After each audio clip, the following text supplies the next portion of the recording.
Maduro se quedó. Eso es lo que yo pienso. Y es porque la correlación de fuerza a él le favorece internamente. El Maduro de hoy no es el Maduro de hace 3 o 4 años atrás. Venezuela hoy es un país recuperado económicamente. ¿Recuperado? Económicamente, sí, está en mejor condiciones económicas. Eso lo sabe todo el mundo, ahí están los indicadores. Sí, ha mejorado, pero no recuperado económicamente, doctor. Ha mejorado. Ahí habría, José, que analizar bien los datos. Porque en el 97, cuando Chávez llegó al poder, el 50% de la población venezolana era pobre. Seguimos en este viernes, día 10 de agosto del 2024. A solo 6 días para que tomen posesión el presidente de la República y la vicepresidenta de la República, Luis Abinader y Raquel Peña. Aquí tenemos al doctor Carlos Sánchez. Él es médico con especialidad en salubrismo y también es miembro del Parlamento Centroamericano. Un honor para nosotros tenerlo en esta mañana en nuestro matutino Mundo. Buenos días. Buenos días, José. ¿Todo bien? Todo bien, muy bien, sobre todo con usted aquí. Gracias, y con Marino y con Lorena, ¿verdad? Usted no me tiene botada, doctor. No, al revés. Voy a hablar con Marino y Félix Reina. Tú sabes que después que la gente crece, se desarrolla y coge fama, le saca los pies, ¿no? Como usted. No. Es un gran amigo, de verdad, doctor. Igual. Doctor, para iniciar este conversatorio, que yo sé que con ustedes se puede hablar tantos temas, Participación Ciudadana en el día de ayer propuso aprovechar la reforma de la Constitución Dominicana propuesta por el presidente Luis Abinader para retirar al país del Parlamento Centroamericano por considerar al foro político como inoperante, clientelista y generador de impunidad. Yo sé que fue una preguntita fuerte ya para abrir el conversatorio, pero me gustaría saber su opinión. Es una visión conservadora, desconocedora de los beneficios que tiene para nuestro país el Parlamento Centroamericano y para toda la región. Y además es una visión que pierde de vista hacia dónde va el mundo. Las personas quizás opinaron sobre eso porque no conocen, opinaron así porque no conocen a fondo los aportes importantes que pueden generarse desde el Parlacén. Y eso ha ocurrido siempre en toda América Latina. Hay 2 corrientes amplias en América Latina. Una que se refugia en que cada país tiene que ser un coto cerrado, que no se vincule a ningún otro, y una corriente más integracionista, más de unidad. Entonces, ellos con su pronunciamiento se fueron a la corriente que entiende que los países deben estar cada uno aislado. Ellos no saben que es mejor un mercado de 55 millones de gente para República Dominicana y Centroamérica que un mercado de 10 millones. No conocen los datos. Y es que también esa institución responde mucho ahí voy a entrar al campo político, a la visión que impera desde Estados Unidos. En Estados Unidos quisieran desaparecer la posibilidad de que los países de América Latina se junten y se integren. Y ellos responden mucho a eso. Recuérdate que ellos reciben financiamiento de Estados Unidos. Por lo tanto, creo que eso tiene que haber influido muchísimo en esas personas. Por ejemplo, escúchame Marino, José Tomás, brevemente allí. Se habla en este caso, del salario de un diputado del Parlacén. Porque anteriormente siempre se tenía este cargo, esta posición como para ayudar a una persona, ayudarla con un medicamento, con un proceso de salud, entre otras cosas, algo así, pero del 2020 para acá, incluso he conversado con algunos que actualmente entran, o sea, ya hay como otra perspectiva. Se habla de que ganan $5,000, pero dentro de esos $5,000 también me explicaron lo que se les descuentan, entre otras cosas, o sea, que no es lo que realmente se ve, como que están sentados y que no hacen nada. En cuanto al salario que devenga un diputado del Parlacén es mucho menor que el que gana un diputado nacional. Y en realidad es un salario que le alcanza para vivir. No es una cosa del otro mundo. Sí, porque le quitan los viáticos, pero tienes que pagar todo. Para Guatemala. Tú tienes que pagar con lo que tú ganas, que son $4,000. Tú tienes que gastarte solamente en pasaje $1,000, que es lo que cuesta un pasaje a Centroamérica. Y por eso las políticas de cielo abierto que empezó en el Parlacén. El Parlacén es quien ha impulsado en toda Centroamérica y la República Dominicana la adopción de políticas de cielos abiertos. no solamente entre los países de Centroamérica, sino con toda la región y el mundo. Pero volviendo al salario, eso es irrelevante. Y quien aborda desde ese punto de vista la eliminación de una institución, de una persona que no tiene los niveles de conocimiento y de análisis necesarios para poder no puede, porque es una convención a nivel internacional, o sea, eso es la República Dominicana, o sea, nosotros estamos adheridos a una convención, a un reglamento, a un tratado, que ya tiene muchísimos años, y el diputado del Parlamento gana lo mismo en los últimos 30 años. Doctor, en el plano nacional hay mucha preocupación en el país, porque la gente cada día cree menos en la partidocracia y sobre todo en las tradiciones de presidentes que dicen una cosa y después en la ejecutoria se contradicen. El tema de la Constitución Dominicana, que la han ido tocando de acuerdo a los intereses años tras años, esta será la 40ª vez que la tocan, siempre se muestran desinteresados, pero detrás hay un interés que muchas veces responde a los propios del presidente o a los grupos que él representa. ¿Cuál es su visión sobre estas reformas tributarias y por qué hay que afectar a la Constitución? Su visión sobre este tema. En sentido general, la República Dominicana requiere de grandes transformaciones, sobre todo porque el modelo económico que tenemos se ha agotado. Y en ese sentido hay que hacer reformas no solamente en el aspecto económico, sino también social, porque van de la mano. Entonces es correcto siempre pensar en este tipo de cuestiones, de reformar para mejorar las condiciones de vida de las grandes mayorías, ¿ves? Entonces esas reformas tienen que ser, desde mi punto de vista, progresivas, que mejoren las condiciones de vida de los que menos ganan.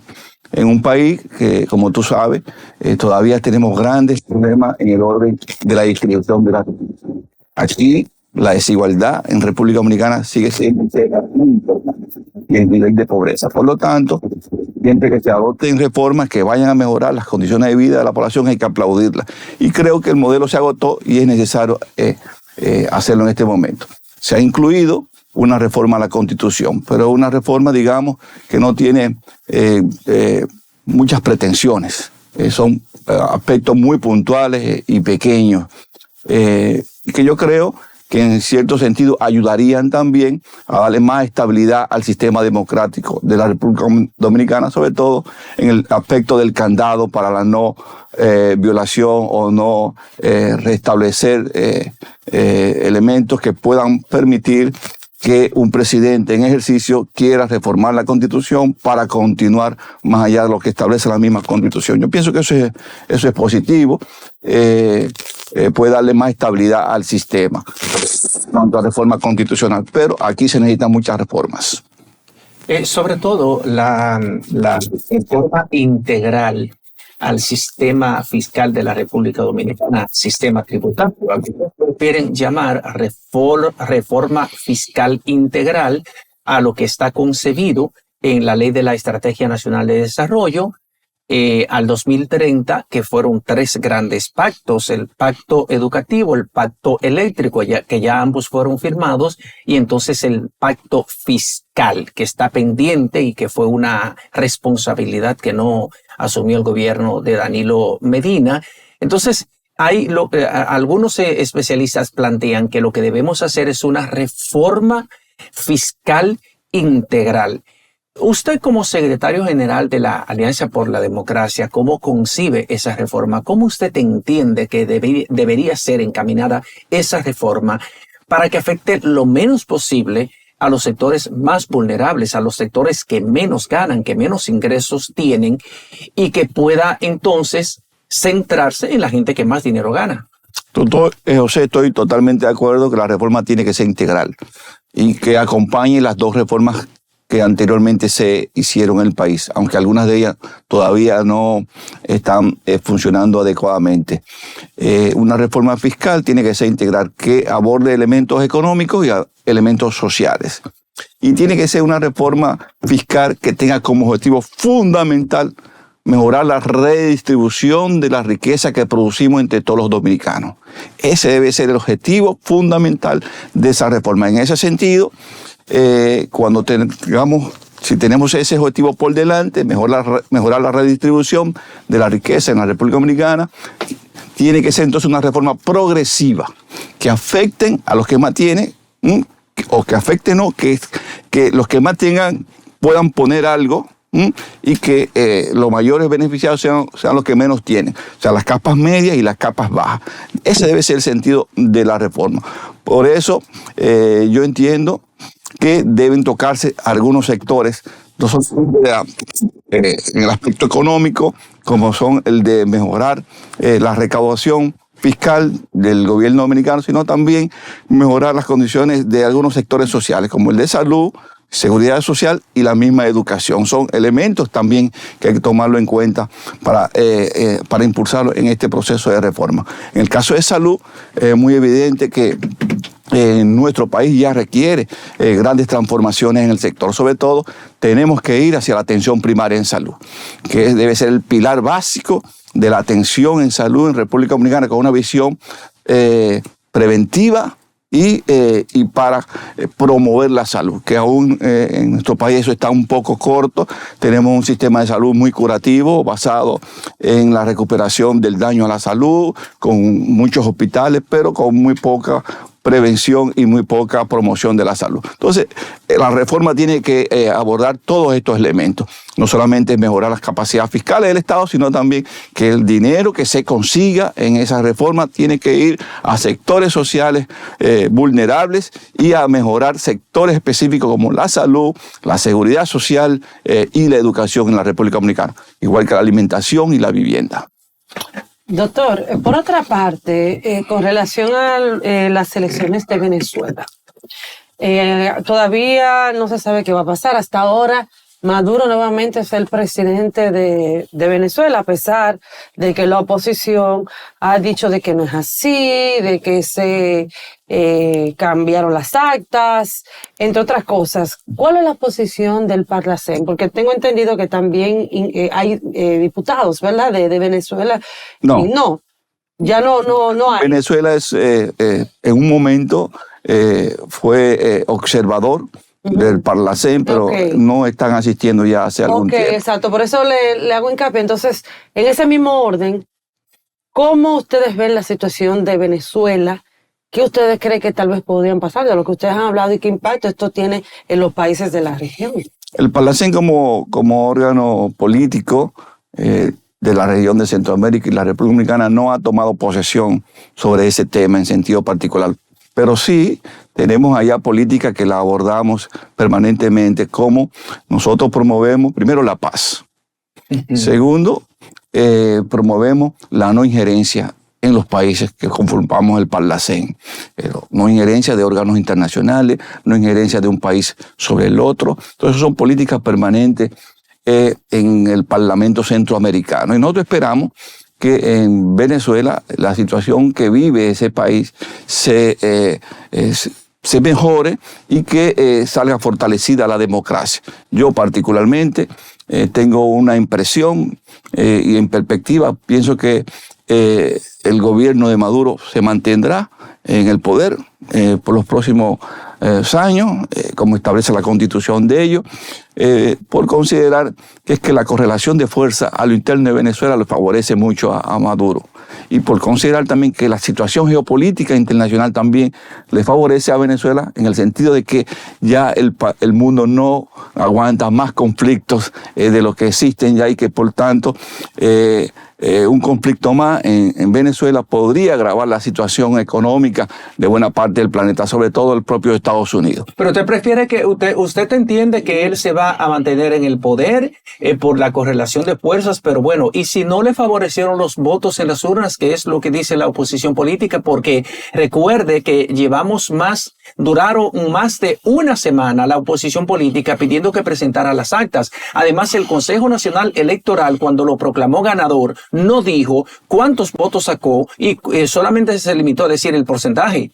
pero un reporte de una conclusión de unas elecciones, usted sabe que trae todos esos detalles desagregados. ¿Cuántos votaron? ¿Cuántos votos válidos emitidos hubo? De ese total de votos válidos emitidos, ¿cuánto obtuvo ese candidato que usted está dando como ganador y cuál fue el porcentaje con el que ganó?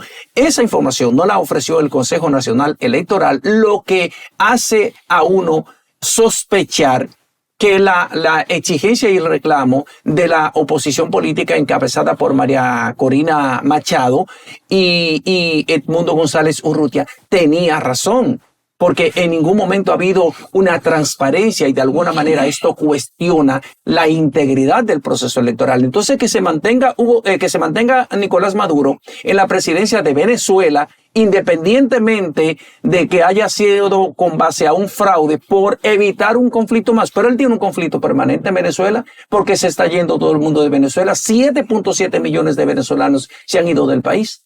Bueno, José, tú podrías tener razón en lo que estás diciendo. Yo lo que estoy presentando es una opinión en cuanto a cómo se va a solucionar el conflicto y cómo yo veo que va a quedar la situación. Yo pienso que Maduro se quedó. Eso es lo que yo pienso. Y es porque la correlación de fuerza a él le favorece internamente. El Maduro de hoy no es el Maduro de hace 3 o 4 años atrás. Venezuela hoy es un país recuperado económicamente. ¿Recuperado? Económicamente, sí, está en mejores condiciones económicas. Eso lo sabe todo el mundo, ahí están los indicadores. Sí, ha mejorado, pero no recuperado económicamente. No. Ha mejorado. Porque recuperado es haber vuelto a lo que era Venezuela. Un país próspero, un país estable, un país que era visto como entre las naciones más prósperas y mejores para vivir. Por eso el venezolano siempre es orgulloso de su país. Y ahora lo que han hecho es que han tenido que irse. Ahí habría, José, que analizar bien los datos. Porque en el 97, cuando Chávez llegó al poder, el 50% de la población venezolana era pobre. El 30% nunca había ido a un hospital o no tenía acceso al sistema de salud. Hay que tener mucho cuidado con los datos globales. Esas visiones de que Venezuela era rica, ciertamente rica, pero solamente favorecía a un pequeño grupo de gente. Por eso lo que pasa Chávez, en América Latina, las grandes inequidades en América Latina. Igual que pasa, pero cuando Chávez gana, por eso Chávez gana y después se mantiene en el poder ganando tantas elecciones, porque le dio a ese pueblo lo que estaba pidiendo durante muchísimos años anteriores. Pero vamos al caso actual. Yo pienso que tú, lo que has planteado, podrías tener razón, pero yo me he referido a la política, a cómo yo entiendo que se va a comportar la situación. Y yo creo que Maduro se quedó, porque la correlación de fuerza le favorecen internamente. Además, Estados Unidos es el que más le conviene que Maduro se quede. Ahora, José, ¿sabe por qué? ¿Qué es lo que hay en noviembre en Estados Unidos? Sí, las elecciones del 5 de noviembre. Entonces, por eso ellos no han tomado participación, porque de alguna manera le puede afectar una inestabilidad en Venezuela. De eso que me estoy refiriendo. ¿Qué es lo que hay en Medio Oriente hoy día? Una bomba de tiempo, un conflicto entre Israel e Irán. Israel y otros países más de la región. Eso va a producir un problema en el mercado mundial, en el mercado de petróleo. O sea, les conviene a Estados Unidos también producir un problema aquí en la región de América Latina, donde ellos tienen unas elecciones en noviembre y puede dispararle los precios de la gasolina a la población norteamericana. No les conviene. O sea, que eso fue ya antimovimiento, lo que dijo Estados Unidos. Bueno, ya tuviste lo que dijo. Donde dijo Diego, después dijo Diego. Donde dijo digo Diego. Y echó para atrás. Sí, echó para atrás. Ya más, solamente le falta reconocer al gobierno de Maduro. Solamente le falta eso. Entonces, por así mismo lo han hecho los demás países que estaban a la cola. Detrás de ellos se sabe que está Rusia y que está China. No, bueno, es que Lorena, hay un cambio en el mundo. La geopolítica ha cambiado. O sea, los BRICS hoy son un poder muy considerable, tan fuerte como el G7. Entonces ya no estamos en el mismo mundo de hace unos cuantos años. Ya el mundo, la distribución del poder es mucho más amplia. y la correlación de fuerza a nivel de polos de países poderosos se está cambiando. Entonces el BRIC hoy día es una amenaza importante para Estados Unidos. Y si ellos atacan a Venezuela, Venezuela, que ya pidió sentada al BRIC, le va a llevar la mayor reserva de petróleo del mundo al BRIC. Entonces, todos esos son elementos que hay que tomarlo en cuenta. No es que yo quiero que suceda una cosa como que en Venezuela ocurra un desastre en orden humanitario o de los derechos humanos, sino que esas son las perspectivas reales. Yeah. Doctor, mire, hace varias semanas y sobre la situación geopolítica global, el problema económico, lo que se avecina ante el desplome de las bolsas de valores, parece que se avecina una crisis global en materia de economía. La República Dominicana ahora mismo con una deuda onerosa, la más grande de su historia, el gobierno que más dinero ha tomado prestado. Frente a estas reformas que se están planteando, ya la gente con su escepticismo sigue no creyendo y quizá esta vez sería la única vez, y ojalá que así sea, que se hace una reforma tributaria y a la Constitución que de verdad sea que beneficie al pueblo, que todavía yo tengo mis dudas, porque se rumora por ahí que en el fondo lo que hay es un pacto para habilitar a Danilo y que quizá en el 28 quienes se enfrenten de nuevo sean Leonel Fernández y el presidente actual. O sea, la gente siempre teme por los macos escondidos detrás. ¿Cree usted en la sinceridad del presidente? ¿Cómo ve usted que pudiera ser la economía ante esta aldea global que hoy presenta problemas serios de la economía de cara a los próximos años? Mira, yo pienso, Marino, que Luis Abinader es un hombre muy, muy transparente, sincero, no es una persona que esté tratando de engañar a los demás. Eso lo ha demostrado a lo largo de su gestión como presidente de la República, un hombre en ese sentido. Y lo que está tratando de hacer también va encaminado en mejorar las condiciones de vida del pueblo dominicano y de cambiar un poco, de hacer reformas que cambien un poco el modelo que hemos estado, en el que hemos estado viviendo, que ya está agotado. Ya nosotros no podemos seguir endeudándonos más, ya nosotros no podemos seguir recaudando poco dinero en algunos sectores, eso hay que mejorarlo. Ahora, lo que hay que tener claro es lo que yo decía ahorita, Marino, reforma ¿para qué? Es para mejorar las condiciones de vida de la gente, es para meter más dinero en salud, es para meter más dinero en educación, en vivienda, en agua potable. ¿A quién le quito el dinero? ¿Quién debe aportar más? Porque todos tenemos que sacrificarnos, pero algunos tienen que sacrificarse más, unos más que otros. Entonces ese es el elemento clave en ese sentido. En cuanto a la reforma constitucional, lo que se está planteando es algo bastante aceptable y bastante, digamos, no es una reforma a profundidad, no es ni siquiera una reforma progresiva, es una reforma que cambia algunos elementos. Ahora, en el candado, para que nadie aspire a tratar de cambiar la Constitución posterior a que agote sus 2 periodos de gobierno, como establece la misma Constitución, hay que poner un transitorio. Y ese transitorio, José debe escribir con claridad que cuando entre en función esto y a quién afecta directamente, podrán ponerse los nombres. El primer nombre que va a aparecer que no podrá realizar el de Luis Abinader, pero pueden aparecer 2 nombres más. Danilo Medina. Y Leonel Fernández. O sea, no aparecen literalmente los nombres de ellos, pero habría que decir aquellos presidentes que ya agotaron sus 2 periodos de gobierno no podrán reelegirse, no podrán aparecer como candidatos. Entonces, ese candado puede funcionar para un lado o para todos. En el 2028, doctor, ¿qué usted cree que sería los candidatos? Posiblemente. Es muy temprano. Es muy temprano, pero usted sabe que ya se están hablando de algunos, como, o sea, lo que usted puede ver, lo que se perfila en el PRM, en la Fuerza del Pueblo, PLD. Es muy temprano y el mundo va cambiando rápidamente, Lorena. Está cambiando mucho, mucho. Mira lo que acaba de pasar en Estados Unidos con Kamala Harris. ¿Verdad? ¿Quién pensó que Kamala iba a ser candidata? ¡Pah! Es la candidata. Pero ¿quién pensó que iba a elegir a Tim Walz como su vice? ¿Quién lo pensó?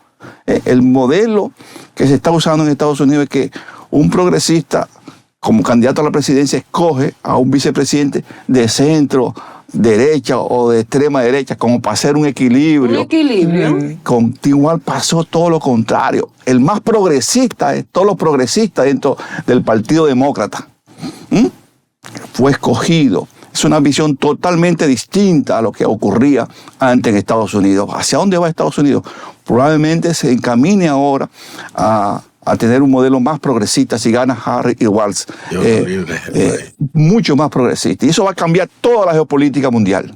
Toda. Yo quiero que volvamos al tema que estábamos tratando ahorita, cuando usted aludía que a Estados Unidos se le conviene la preservación de Maduro en el poder para evitarse el surgimiento de un conflicto más, en este caso en América Latina. Pero bueno, Estados Unidos,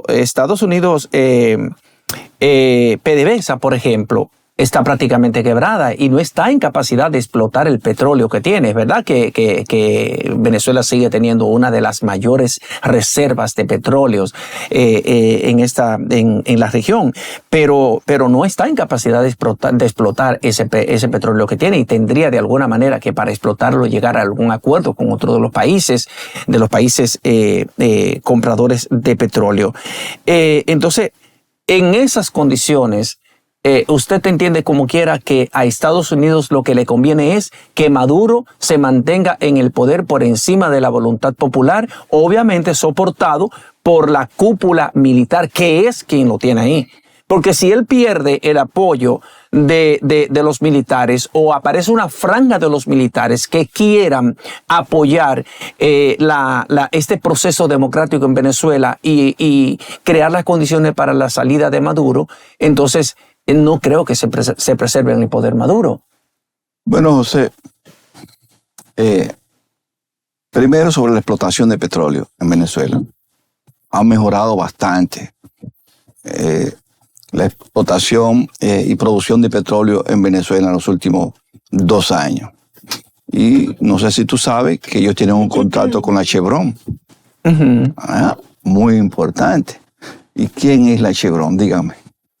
El emporio internacional de petróleo, así de combustibles mismo, en sentido general. Sí mismo, una de las transnacionales más importantes del mundo en materia de energía. Entonces, eso están ahí. Eso, ¿qué es lo que quiere los países que consumen el petróleo a través de esta gran transnacional? Que se mantenga la estabilidad. Eso es lo que quieren. Entonces, pero Estados Unidos lo que no quiere es ruido. No quiere ruido, o más ruido que puedan afectarlos a ellos, sobre todo en un proceso electoral de los demócratas. Eso es lo que está ocurriendo. Y me parece que en cuanto a inversión para la explotación de petróleo en Venezuela, bueno, si los chinos, los rusos, India, que tienen también empresas poderosas, ven que Estados Unidos no atiende correctamente la situación de Venezuela, pues ellos también van a impulsar políticas para ellos ser lo que puedan obtener ese petróleo. Porque aún y cuando la matriz energética del mundo debe cambiar hacia modelos de producción de energía más amigables con el medio ambiente, ¿verdad? Como son las renovables, la eólica, la hidráulica, la solar, esas cosas. Aún el sistema energético mundial depende mucho de los combustibles fósiles. Todavía sí. Y Venezuela ahí es un pilar importante. Entonces, ese es el tema. Y el tema es económico, político, y cómo cada quien logra mantenerse en el poder más allá de lo que quiere su adversario. Doctor, por otra parte, hay una posibilidad de que la cumbre que van a tener, bueno, lo propuso el presidente de Panamá, se lleve aquí, que es una cumbre con relación a la situación que está pasando Venezuela, la crisis postelectoral. Entonces se eligió para aprovechar el escenario ya de la lamentación nuevamente del presidente Luis Abinader para venir aquí a República Dominicana y hacer el encuentro aquí. ¿Cuál sería su opinión y de qué forma pues esto pondría a República Dominicana como el escenario que reúne a todos estos presidentes para buscarle una posible solución o analizar la crisis postelectoral de Venezuela? lo primero que hay que decir, Lorena, es que la crisis venezolana se ha convertido en un tema interno de los países de América Latina, cuando no debería ser. Un tema de política interna, cuando no debería ser. Debería ser un tema de política exterior, pero influenciados también por los poderes geopolíticos en el mundo. Eso ha ido calando a tal forma que cada nación se considera en capacidad de opinar e incidir y trabajar para que tal país, en este caso Venezuela, cambie una situación interna. Eso primero es incorrecto. Y pienso que el presidente de Panamá, recién juramentado, debería tener más cuidado en el tema, porque por lo menos de dónde le nace la legitimidad a él para hacer estas cosas. No existe un organismo internacional, por lo menos en Centroamérica, América Latina, que tenga las facultades para intervenir en el conflicto venezolano. No existe, ni siquiera la OEA tiene esa capacidad. Entonces, yo lo veo a él muy afanado, tratando de hacer esa cumbre, será para mediar, y que esa cumbre sea en República Dominicana. A mí no me gusta. Porque nosotros los dominicanos tenemos que manejarnos con mucho cuidado con el tema venezolano. Con mucho cuidado. ¿Por qué? Con el tema venezolano. Bueno, Bueno, ya Luis Abinader dijo que ya ellos rompieron la... O sea, no que por eso uno vaya a enfrentar. Luis se ha manejado bastante bien. Sí, Bastante porque bien. ya te rompieron lazo comercial con nosotros. No, Luis se ha manejado bastante bien. República Dominicana ha tenido una postura muy inteligente con relación a Venezuela. Y pienso que hay que mantenerla. En esa postura de no injerencia, en esas posturas que, bueno, el problema es venezolano, si tenemos que ayudar para que el conflicto se resuelva, ayudamos, pero tampoco no es un problema nuestro. Entonces, esa postura, y no sin rompimiento, es bastante buena. Pienso que el presidente de Panamá, que está insistiendo en el tema, tiene que manejarse con más cuidado. Yo soy un simple mortal, ¿verdad? Quizá no me va a escuchar nadie, pero tiene que manejarse con mucho cuidado. Y en el caso de República Dominicana, yo considero que deberíamos también manejar el tema con cuidado, con esto de esa cumbre que él está proponiendo aquí. Con mucho cuidado, porque después va a ocurrir lo que ya está ocurriendo con el tema venezolano y su relación con Estados Unidos. Fíjense lo que ocurrió. Todo salió rápido con las elecciones, la crisis venezolana. Al principio Estados Unidos mostró una postura y después mostró otra. Entonces hay que tener cuidado con esto. Ahí te voy a decir una cosa, José. Tú has hablado ahorita de lo que se necesita es la transparentización de todo el proceso. Todo el mundo está de acuerdo en eso. Todo el mundo está de acuerdo. Pero el órgano electoral venezolano tiene un plazo de 30 días para hacer eso. Pero en 30 días pasan muchas cosas, Bueno, doctor. pero lo que dice la ley de ellos. Es la ley de ellos. Pero Porque ellos lo proclamaron. porque si las actas- Para presentar las actas. Si las actas están ahí desglosadas, y que es el realmente- término correcto, el término electoral, y realmente desglosadas. él ganó. Sí, desagregada por cada colegio electoral, pero doctor, es que eso ellos debieron, el Consejo Nacional Electoral debió presentar por lo menos los datos desagregados, cuántos votaron, cuántos votos válidos fueron emitidos y de esos votos válidos emitidos, cuántos ¿Cuántos votos obtuvo Nicolás Maduro? Y eso fue lo que no hizo en el momento en el que debió hacerlo. Obviamente ahí se le vio el refajo de la falta de transparencia, de la falta de integridad de un proceso que violentó todas las normas que debe preservar un proceso democrático. Eso fue lo que pasó en Venezuela, independientemente de que ahora arreglen las actas, porque en 30 días se puede hasta inventar hasta un algoritmo para modificar todo. Es muy bueno en 30 días, pero no lo hicieron cuando debió hacerlo. Se apresuraron en proclamar a Maduro como ganador de un proceso sin presentar cómputo preliminar, sin presentar votos válidos emitidos y sin decir cuántos votos de ese caudal de votos válidos emitidos obtuvo Maduro. Entonces eso es lo que le crea todo este velo de confusión y de cuestionamiento al proceso. Pero no hay una transparencia de un proceso. Lo que yo he dicho, José, es que la ley electoral de ellos lo faculta hacerlo en un plazo de 30 días. Sí, la hizo el régimen de Maduro y la ha modificado el régimen de Maduro con todo el apoyo de los militares. No, todos los países tienen así reglas. Nosotros lo hacemos aquí a los 2 días. A los 2 días lo hacemos aquí en nuestro país. Ahora, República Dominicana, en cuanto a territorio y tamaño, entra en un estado de la República Bolivariana de Venezuela. Bueno. Entonces nosotros lo hacemos aquí rápido y ágil, al mismo día casi, lo hacemos aquí. Ahora, ellos tienen esa regla y ese... Sí, pero tenían todo el proceso automatizado, doctor, que es mucho más rápido y mucho más fácil contar y contabilizar todo, y transparentar todo, doctor. De acuerdo no contigo. Hay forma de justificar eso. No, yo no estoy justificando, yo te digo lo que establece la regla, lo que establecen las leyes allá, y ellos tendrán que hacerlo.